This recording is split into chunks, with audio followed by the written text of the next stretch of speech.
네, 정치권 동향을 대기자의 시선으로 짚어보는 목요 정치클럽 기자 대기자 시간입니다. 오늘도 성환영 한겨레신문 선임기자, 최병묵 전 TV조선 해설위원 두 분과 함께하겠습니다. 두 분 어서 오십시오. 네, 안녕하세요. 네. 네, 함께 이야기 나눠볼 주제 오늘 성 기자께서 준비해 오셨죠? 12월 말 그리고 1월 초에는 이재명 후보가 앞선 여론조사 결과가 많았는데요. 최근에는 이제 흐름이 바뀌고 있습니다. 윤석열 후보가 앞섰다는 여론조사가 점점 더 많이 나오고 있고요. 그래서 이제 이재명 후보하고 민주당에서는 어떤 위기감을 느끼고 지금 비상이 걸린 것 같습니다. 이 흐름을 좀 분석해보고 전망해볼 필요가 있을 것 같습니다. 알겠습니다. 방금 말씀하신 대로 윤석열 후보의 지지율이 최근에 상승세에 있는 것만은 분명해 보입니다. 여론조사 기관마다 이제 결과는 조금씩 차이는 있습니다만 어제 나온 리얼미터 조사를 보면 윤 후보 부인 김건희 씨 녹취록보다는 이재명 후보 욕설 논란이 더 부정적 영향을 끼쳤다는 그런 결과도 나왔는데요. 이재명 후보의 그 욕설 논란은 이미 공개되고 알려졌던 그 내용이기 때문에 이게 더 타격이 컸다. 이 이유 어디서 찾아볼 수가 있을까요? 예, 먼저 성 의원님부터. 예, 글쎄요. 이렇게 보시면 될 거예요. 이게 선거 민심이 그 주식 시장을 조금 닮아가는 측면이 있습니다. 무슨 얘기냐면 호재가 온다 이렇게 예상을 했는데 생각보다 그렇게 아주 좋지는 않다 그러면 그게 악재로 바뀌는 거고요. 또 악재가 터질 것이다 이렇게 예고가 됐는데 생각보다 별로 악재가 아니라 그러면 오히려 호재로 작용하는 그런 측면이 있습니다. 김건희 씨 녹취록 여기 뭐 엄청난 게 있을 것처럼 예고 방송이 있었는데 막상 들어보니까 별거 없거든요. 그러니까 별거 아니네. 그래서 오히려 역풍이 부는 이제 그런 현상이 있는 겁니다. 그리고 이재명 후보 욕설은 이건 약간 좀 설명이 필요해요. 이걸 이재명 후보에 대해서 좀 좋지 않게 생각하는 사람들이 그냥 답변을 이렇게 하는 겁니다. 이게 새로 이렇게 영향을 미치는 건 아니고요. 다만 이재명 후보가 이제 여당 후보로서 내가 윤석열 후보보다는 인물면에서 앞선다. 내가 정책도 이렇게 좋은 게 있다. 이런 얘기를 하고 있는데 야당에서 이제 욕설을 막 이제 틀고 이렇게 되면서 그런 이재명 후보의 어떤 그 진화, 변신 이런 시도에 제동이 걸리는 효과가 있는 거죠. 이재명 후보가 이제 그런 쪽에서 손해를 좀 많이 보고 있는 것 같습니다. 네네. 제가 보기에는 우선 이재명 후보의 욕설 파일이라고 하는 것은 본인의 문제입니다. 그렇죠? 그리고 윤석열 후보 부인은 윤석열 후보의 문제는 아니란 말이지, 기본적으로. 네. 후보 부인의 문제죠. 그 점에 있어서 유권자가 이제 대하는 태도가 굉장히 많이 차이가 있을 것으로 보고, 그다음에 그동안에 이제 인터넷 공간이나 이런 데 돌아다녔던 이재명 후보 욕설 파일이 4개였어요. 4개. 근데 장영하 변호사가 새로 공개한 거는 또 거기에 34개가 더해졌단 말이죠. 그러니까 욕설을 했다는 거, 그거는 이제 뭐 그 일관성이 비슷한 양상이지만 네. 4개에다 34개가 더 나왔다는 거는 이제 많은 유권자들이 그냥 정말 상습적으로 그런 것 아니야라는 느낌을 저는 많이 갖는다고 생각해요, 주변에. 그러다 보니까 이 사람은 욕을 거의 달고 다니네. 뭐 물론 뭐 한 7, 8년 전, 8, 9년 전 얘기지만 네. 이제 그런 느낌을 가지면서 훨씬 더 상태가 안 좋은 상황이 된 것이죠. 그것이 이제 영향을 미친 것 아닌가. 그리고 다만 이제 김건희 씨의 녹음 파일 같은 경우는 처음에 정말 어마어마한 일이 있을 것처럼 그렇게 얘기했기 때문에 이제 실질적으로 보면 이건 뭐 그냥 어찌 보면 그 누나 동생 해가면서 계속 얘기했던 거네. 뭐 이런 거와 내용 자체가 뭐 미투 관련 논평이나 뭐 이런 거 한두 개를 제외하면 그렇게 뭐 심각하게 문제가 될 사항은 없는 것 아니냐. 네. 더군다나 그동안에 공개가 전혀 안 됐었던 거란 말이죠. 무려 50번이 넘게 통화를 했는데도 기사 한 줄 안 썼습니다. 그러다 보니까 사적인 대화라는 국민의힘의 해명 이런 것들이 어느 정도 먹혀 들어가고 있다 이런 생각이 듭니다. 네, 게다가 전체적인 지지율 흐름을 보면요. 수도권에서 이재명 후보 약세가 뚜렷하고 텃밭인 호남 민심도 심상치가 않습니다. 그래서 이재명 후보가 오늘 경기 일정을 취소하고 광주를 찾아서 지지를 호소하면서 최근 지지율에 대한 입장도 내놨는데요. 그 목소리 잠깐 듣고 이야기를 이어가도록 하겠습니다.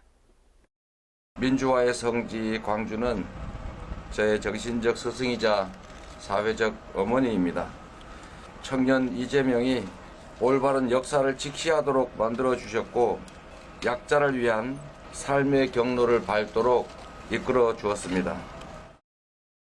지지율 얘기를 하기 참 무의미, 무방하지요. 변동도 많고 바람 같은 것이어서 이쪽에서 불다가 저쪽에서 불다 하는 게 그 여론조사 지지율이 아닌가 싶어서 연연하지 않으려고 정말 노력합니다.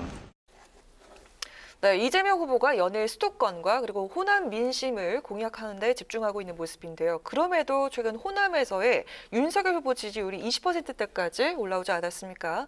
이 후보에 대한 수도권과 호남의 민심 위반, 기자들이 분석하실 땐 어떻게 보십니까? 그런데 이제 윤석열 후보가 뭐 지금 일부 여론조사에서 호남에서 이제 저렇게 뭐 선전하고 있다 뭐 이렇게 평가를 받고 있지만 실제 지금 현재 여론조사에서 나타나는 흐름과 아마 3월 9일 날 실제 투표 결과로서 나타나는 건 조금 다를 가능성이 있죠. 그때는 이제 뭐 중도층이나 뭐 이런 사람 없이 정말 표로서 다 드러날 테니까 그런 점에서 본다면 지금 뭐 몇 퍼센트를 그 호남 지역에서 얻고 있다 이런 거는 제가 보기에도 별 의미가 없어 보입니다. 왜 그러냐면 전국적으로 보면 어차피 지금 윤석열 후보의 상승세니까 그리고 이재명 후보의 하락세가 있단 말이죠.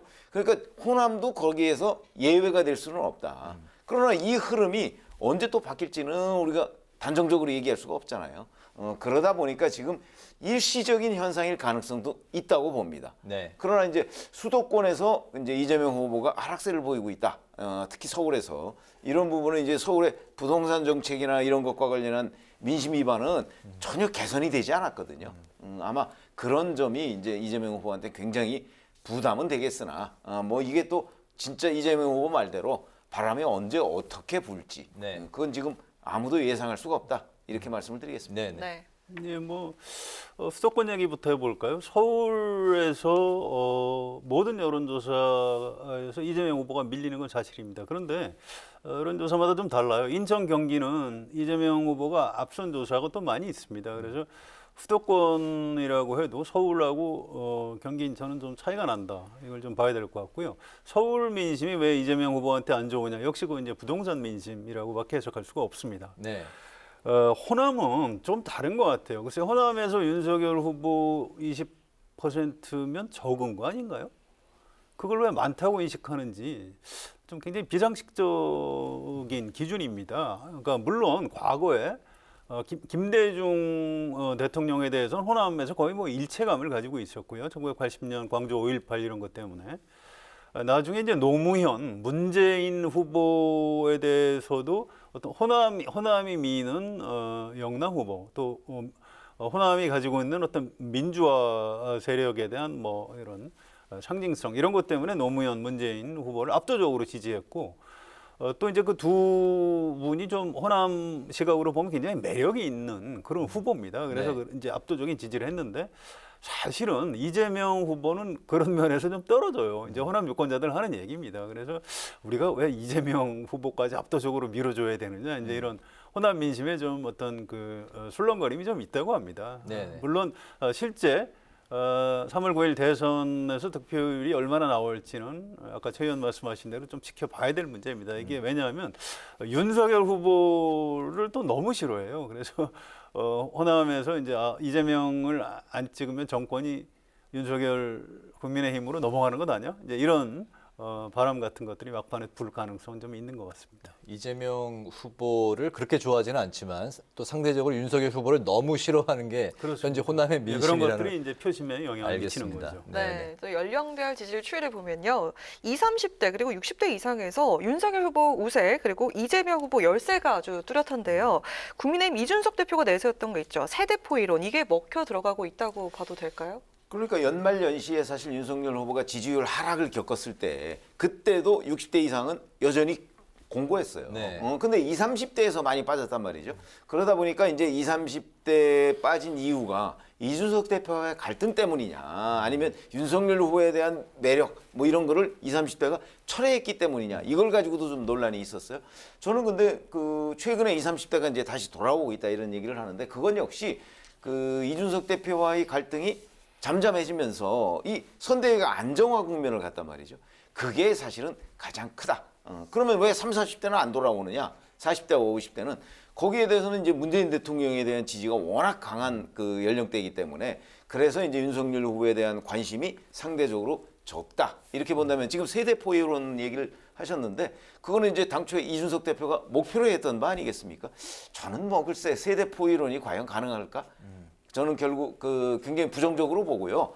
원래부터 40대와 50대는 지금 문재인 대통령 지지세가 강했던 곳이고 20대 그다음에 60대 이상은 원래부터 국민의힘 지지가 강했던 곳인데 20, 30대는 원래 좀 윤석열 후보의 지지가 빠졌다가 지금 회복하는 국면.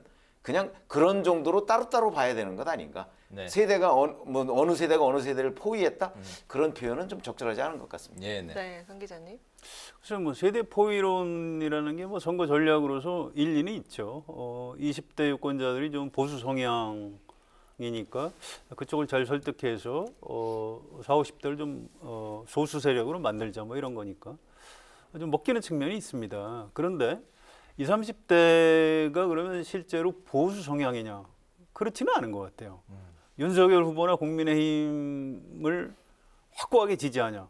그것도 아닌 것 같아요. 왜냐하면 여론조사를 봐도 여론조사에 응답을 하면서도 지지 후보 없다, 잘 모르겠다 이런 태도 유보층이 20대는 30%가 넘습니다. 이재명 윤석열 후보보다 더 그쪽이 더 많아요. 30대도 25% 정도가 태도 유보층입니다. 그래서 20, 30대는 여전히 부동층이다. 여전히 움직이고 있다. 이거를 민주당이나 국민의힘 양쪽 다 놓치면 안 되는 그런 굉장히 중요한 지점인 것 같습니다. 네, 20, 30대는 계속해서 표심이 출렁이고 있다는 말씀이셨네요. 이재명 후보는 어쨌든 이 최근에 지지율 정체를 벗어나고 지지율을 끌어올리기 위해서 지금 할 수 있는 모든 방법을 다 동원하고 있는 상황인데요. 최근에 사죄와 큰절 그리고 눈물 호소에 이어서 어제는 그 네거티브 중단을 또 선언했고요. 또 후보 측근으로 꼽히는 이른바 7인회도 백의 종군을 선언을 했습니다. 이런 반성과 읍소 또 쇄신 전략이 과연 그 민심을 돌릴 수 있을지 두 분은 어떻게 바라보고 계십니까? 그래서 뭐 정치라는 게 잘못했을 때 잘못했다 싹싹 빌고 뭐 그렇게 해서 유권자들한테 좀 용서를 받고 그렇게 또 표를 얻고 이게 지극히 정상인 겁니다. 네. 그래서 지금 비상이 걸린 민주당이나 이재명 후보 입장에서는 무엇이든지 다 해야 되는 거죠. 그래서 읍소하고 뭐 이렇게 네. 하면 효과가 뭐 크다 적다 이런 논란은 있을 수 있지만 어쨌든 그 태도 자체는 옳은 태도를 취하고 있는 겁니다. 또 7인회, 백의 정군 선언 이런 것도 이재명이라는 사람이 대통령이 되면 새로 무슨 측근을 만들지는 않겠구나. 이제 이런 메시지를 주는 효과가 있습니다. 그래서 그런 면은 이제 평가를 해야 되는 것 같고요. 뭐 반성과 쇄신은 하는데 진정성이 없다. 뭐 이런 식으로 폄하하는 야당의 논평을 봤는데 그건 뭐 정치적인 그런 공세 정도라고 봅니다. 정치인의 사죄에다가 진정성까지 요구하는 건 좀 지나친 것 같아요. 이거는 지금 야당의 윤석열 후보나 김건희 대표가 뭐 사과하고 할 때도 야 뭐 진정성이 없는 것 아니냐 이렇게 얘기하면 그건 안 되는 거거든요. 그래서 그냥 이렇게 잘못했다고 수그리고 사죄하고 이럴 때는 좀 서로 평가를 해주고 이게 더 온당한 자세가 아닌가 싶습니다. 네, 민심에는 어느 정도 파괴력이 있을까요? 크지는 않은 것 같아요. 왜냐하면 어느 지점을 지금 사과하는 건지가 좀 명확하지가 않습니다. 네. 그래서 핵심을 찌르지는 못하고 있는 것 같습니다. 물론 여론조사를 좀 더 지켜봐야 되겠는데 민주당의 그 전략하는 사람들 얘기를 들어보면 좀 쉽지는 않다. 30% 중반 정도에 묶여서 더 이상 치고 올라갈 수 있는 동력이 좀 부족한 것 같다. 이런 얘기를 하고 있습니다. 네네.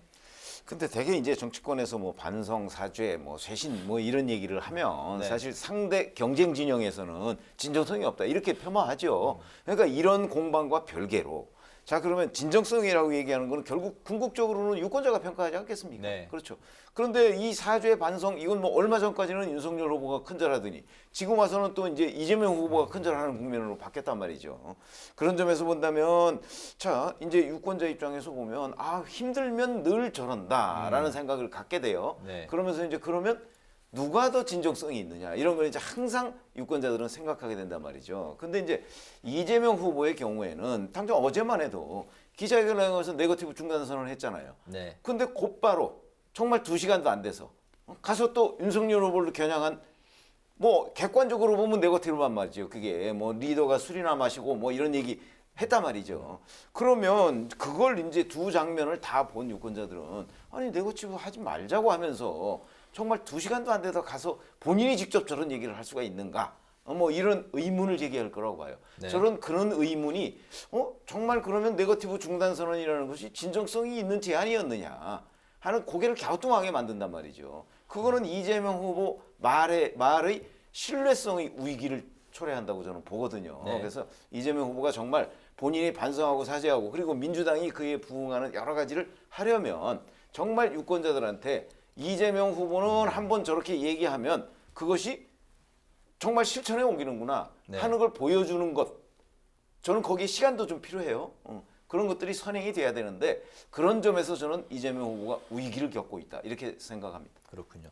민주당에서 또 추가로 쇄신 카드를 꺼냈죠. 송영길 대표가 총선 불출마를 선언을 했고 또 종로 등 세 곳에 무공천을 이제 선언을 했는데 정작 그 86세대 의원들은 이제 관망하는 분위기입니다. 응답 없는 86 용태론 민주당 안의 그 분위기를 두 분은 어떻게 바라보고 계신지 듣겠습니다.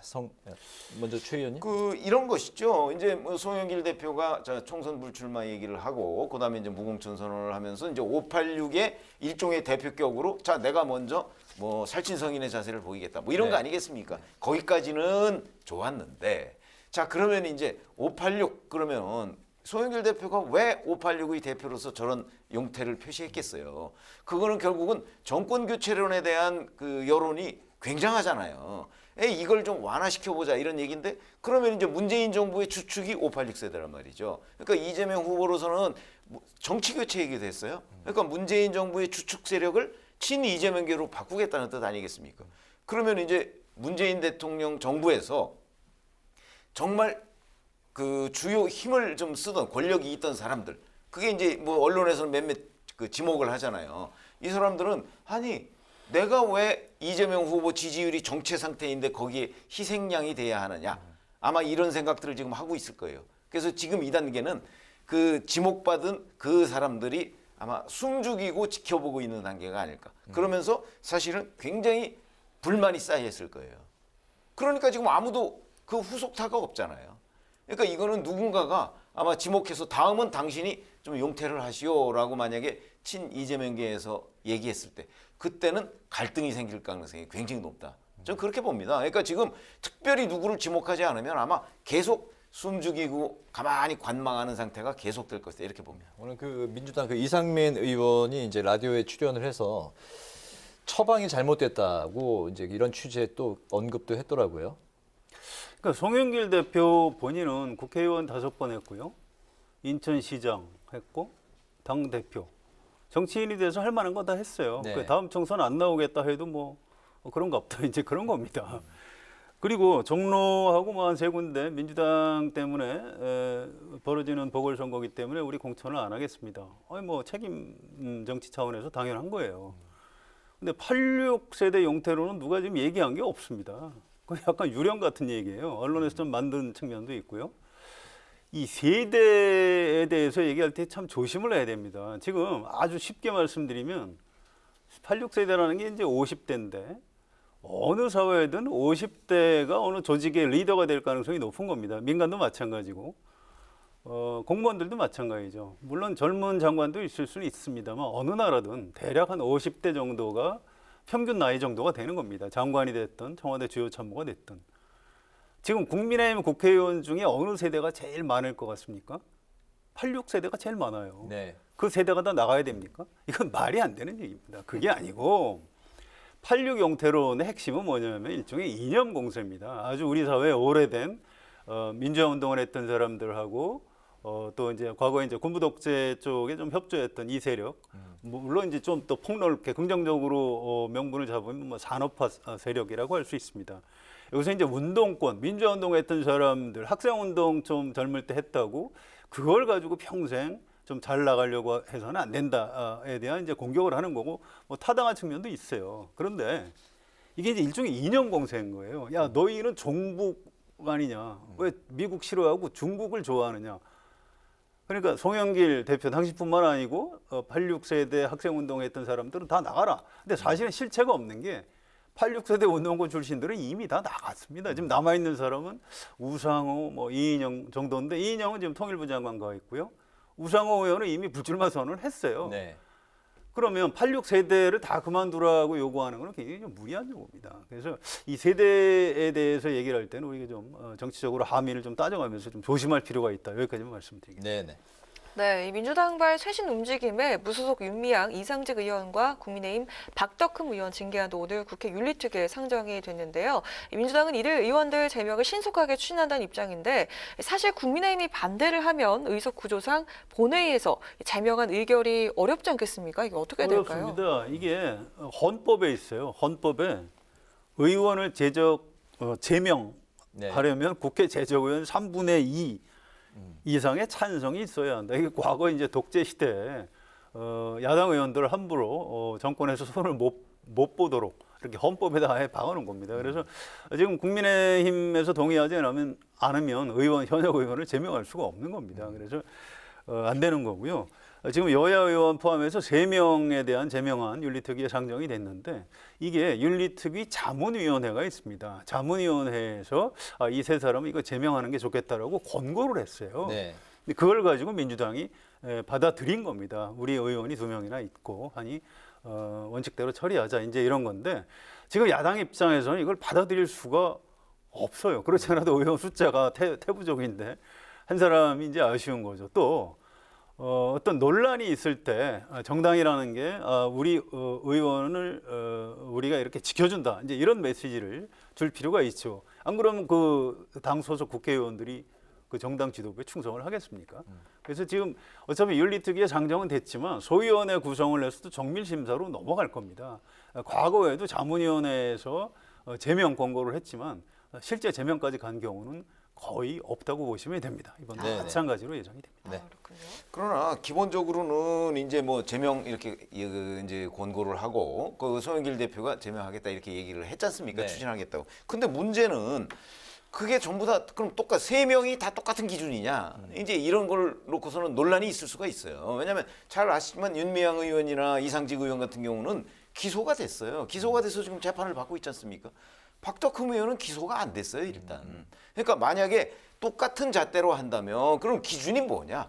기소된 사람이냐 아니면 그냥 논란이 된 사람이냐? 네. 뭐 이런 거 정도라고요. 아니면 윤리위원회에서 뭐 이 사람은 제명해야 됩니다라는 권고가 먼저냐? 뭐 이런 부분이 있을 수 있는데 그 기준에 따라서 저는 그 이 3사람을 같이 놓고 취급할 건 아니라고 봅니다. 그런 점에서 아마 국민의힘으로서는 자 그러면 기소를 그 기준으로 하든가 아니면 뭐 다른 어떤 기준으로 해서 다시 한번 나누자 이럴 가능성이 저는 있다는 거죠. 그런 점으로 따지면 아마 민주당 같은 경우는 윤미향 의원이나 이상직 의원 같은 경우는 뭐 기소가 되고 이상직 의원 같은 경우는 지금 뭐 그 형이 확정됐죠 아마 그 정도가 됐으면 자 그러면 일단 우리 진영에 있는 사람은 확실하게 우리가 먼저 처리를 하겠다라고 하면 국민의힘은 박덕흠 의원은 설령 기소는 안 됐더라도 네. 상당한 압박을 느낄 텐데 근데 지금 그 송영길 대표가 미리 이 3사람을 그냥 다 같은 기준으로 처리하겠다고 얘기를 해버렸거든요. 아마 그 점에 있어서 국민의힘은 약간 이견을 가지고 있을 것으로 보입니다. 네네. 제명의 기준이 일정치가 않다. 네. 네, 알겠습니다. 이번 대선의 향배를 가를 이제 분수령으로 설 민심이 현재 또 꼽히고 있는데요. 어쨌든 설 연휴 동안에 추진이 됐던 양자 TV 토론이 방송금지 가처분 신청을 인용을 하면서 지금 이제 물 건너간 상황이고 대신 국민의힘이 오늘 민주당에 방송사 말고 국회나 제3의 장소에서 양자 토론을 민주당에 제안한 상황이고 민주당은 양자 토론할 수 있지만 그 전에 먼저 4자 토론이 선행이다 이런 입장입니다.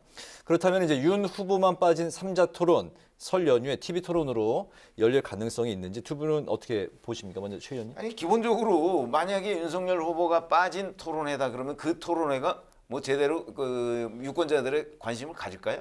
저는 그렇지 않다고 생각합니다. 그렇기 때문에 이거는 양자 토론이냐 사자 토론이냐 지금 어차피 사실 최초에 30일이나 31일에 양자 토론을 하려고 했던 거 아니에요? 지상파 3사가. 네. 그렇게 된다면 이 날짜에 시간을 비워놨을 거란 말이죠. 그러니까 그 비워놓은 시간에 그 양자 토론을 어디 제3의 장소에서 하고 방송사가 중계하는 형식으로는 가능하지 않겠느냐. 지금 이제 국민의힘 제안이 그건데. 그리고 이제 뭐 사자 토론을 또 이제 저 민주당에서 지금 제안을 하고 있는데 제가 보기엔 그러니까 뭐 편법 뭐 이런 거 말고 그냥 양쪽이 아직 시간이 있지 않습니까? 합의해서 어떤 거 하나를 먼저 했으면 좋겠어요. 뭐 서로 한다는 입장이니까 네네. 어느 한쪽이 기피하는 건 아니지 않습니까? 그러니까 하여튼 빨리 내일이라도 합의를 했으면 좋겠다 이런 말씀을 드립니다. 네네.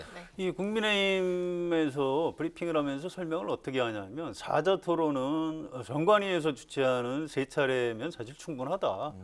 그러니까 양자 토론을 해야 된다. 이제 이런 얘기를 하고 있는 겁니다. 이게 이제 왜 이러는지 모르겠어요. 아니 법원에서도 그렇게 하지 말라고 그런 건데 상식적으로 지금 사자 토론만 정관위 토론 3번 말고 방송사에서 하는 거 한 서너 번 해서 6, 7번을 해야 국민의 알 권리를 겨우 충족할 수 있는 겁니다. 이게 지금 안철수 후보를 좀 고사시키기 위해서 자꾸 이제 양자 토론을 주장을 하는 것 같은데 이 요새 좀 여론조사에서 잘 나간다고 벌써 이 정권 잡은 것처럼 아주 오만한 태도를 보이는 것 같아서 아주 그 눈살이 굉장히 찌푸려집니다. 근데 양자 토론은 TV에서 이제 중계를 하지 않으면 유권자들은 뭐 국회나 제3의 장소에서 이제 벌어질 경우 어떻게 시청을 할 수가 있는 건가? 지금 국민의힘이 주장하는 건 어떤 건가요? 아니 이 국민의힘은 그럴 경우에 이제 언론사나 유튜브나 뭐 이런 데에서 네. 그걸 중계 방송할 거라는 거죠. 네, 그런 그러니까 방식으로. 특별히 자기네들이 요구하지 않아도 네, 네. 그리고 아마 자체적으로도 또 중계 방송할 수가 있잖아요. 일반 요새는 뭐 유권자들 그냥 국민이 시청할 수 있는 방법은 있을 시청할 수 것이다. 있는 방법은 뭐 유튜브나 아니면 실제 양자 토론이 성사가 되잖아요. 그렇게 되면 그게 첫 번째 아닙니까? 지금 이재명 후보와 윤석열 후보 간의 양자 토론. 뉴스가 되거든요, 그거는. 그렇기 때문에 아마 지상파 3사에서 외면할 수가 없을 겁니다. 네네, 알겠습니다. 근데 사자 토론이 이제 합의가 되더라도 여기에 또 다른 후보들, 김동연 후보, 허경영 후보 측에 또 이제 반대가 또 있지 않을까도 생각이 드는데요. 이제 허경영 후보 같은 경우는 심상정 후보를 제치고 5%대 또 이제 여론조사 지지를 받은 그런 이제 조사 결과도 있었지 않습니까? 뭐 거기 그 부분은 또 두 분 생각이 어떠신가요? 근데 그건 잘 아시지만 선거법에 보면 선거법에 그 토론에 참여시킬 수 있는 기준이 있어요. 네. 근데 그 기준을 크게 벗어나지 않으면 아마 법원에다가 가처분 신청을 한다고 하더라도 받아들이지 않을 가능성이 높거든요. 네. 근데 지금 그 기준 중에 하나가 이제 허경영 후보가 주장하는 게 나 5% 넘었어 이거잖아요. 네. 근데 그 선거법에 보면 평균 지지율로 돼 있습니다. 평균. 네. 어쩌다가 어떤 여론조사에서 5% 한번 넘었다고 해서 그게 평균 지지율은 아니거든요. 네네. 그래서 아마 그 일반적으로 허경영 후보를 제외한다고 할지라도 글쎄요, 뭐 본인이 만약에 이제 소송 가처분 신청을 제출하면 크게 받아들여질까? 저는 그렇게 보지는 않습니다. 예, 인용될 가능성은 없다고 보시는군요. 네. 정관위에서 토론회가 2가지가 있어요. 초청 토론회가 있고요. 이른바 주요 후보들. 그다음에 초청 외 토론회를 한번 또 합니다. 네. 그래서 우리 허경영 후보는 거기 나가서 자기 정견을 발표하시면 될 것 같습니다. 알겠습니다. 네, 이제 네. 마지막으로 두 분의 한 줄 논평 한마디씩 듣고 마무리하도록 하겠습니다. 먼저 최 의원님부터 들어볼까요? 네, 이제 선거를 앞두고 민주당 이재명 후보가 이제 뭐 사과 또는 사죄 뭐 이런 지금 모드를 유지하고 있죠. 그러면서 네. 쇄신 뭐 이런 얘기를 하고 있는데 저는 이제 이것이 유권자들의 평가를 받으려면 뭔가 새로운 느낌. 아, 이번에는 정말 사죄를 하려고 하는구나. 또는 이번에는 정말 쇄신을 하려고 하는구나. 이런 느낌을 줘야 된다고 생각하거든요. 근데 그 생각보다는 오히려 뭔가 과거에 많이 본 것 같네 이런 느낌을 가져서 진정성이 좀 떨어진다 하는 관점에서 오늘 그 한 줄 논평은 선거 앞둔 반성의 기시감 이걸로 하겠습니다. 네. 대선 후보 토론회 얘기로 논평을 해보겠습니다. 2012년 대선 때 박근혜 후보가 정관위 주최 토론 딱 3번만 했습니다. 네. 지금 윤석열 후보하고 국민의힘 태도가 그런 것 같아요. 그럼 뭐 아주 잘못된 태도라고 생각되고요. 정의당의 심상정 후보가 얼마나 답답하면 물지 않고 해치지 않을 테니까 도망가지 마라 이렇게까지 얘기를 했겠습니까? 좀 네. 윤석열 후보한테 드리는 조언으로 오늘 한 줄 논평을 하겠습니다. 후보 토론 당당하게 하라. 알겠습니다.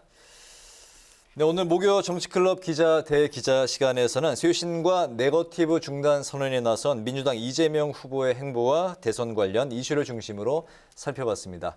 지금까지 최병목 전 TV조선 해설위원, 성환용 한겨레 신문 선임 기자와 함께했습니다. 두 분 오늘 말씀 잘 들었습니다. 고맙습니다. 네, 잘 들었습니다.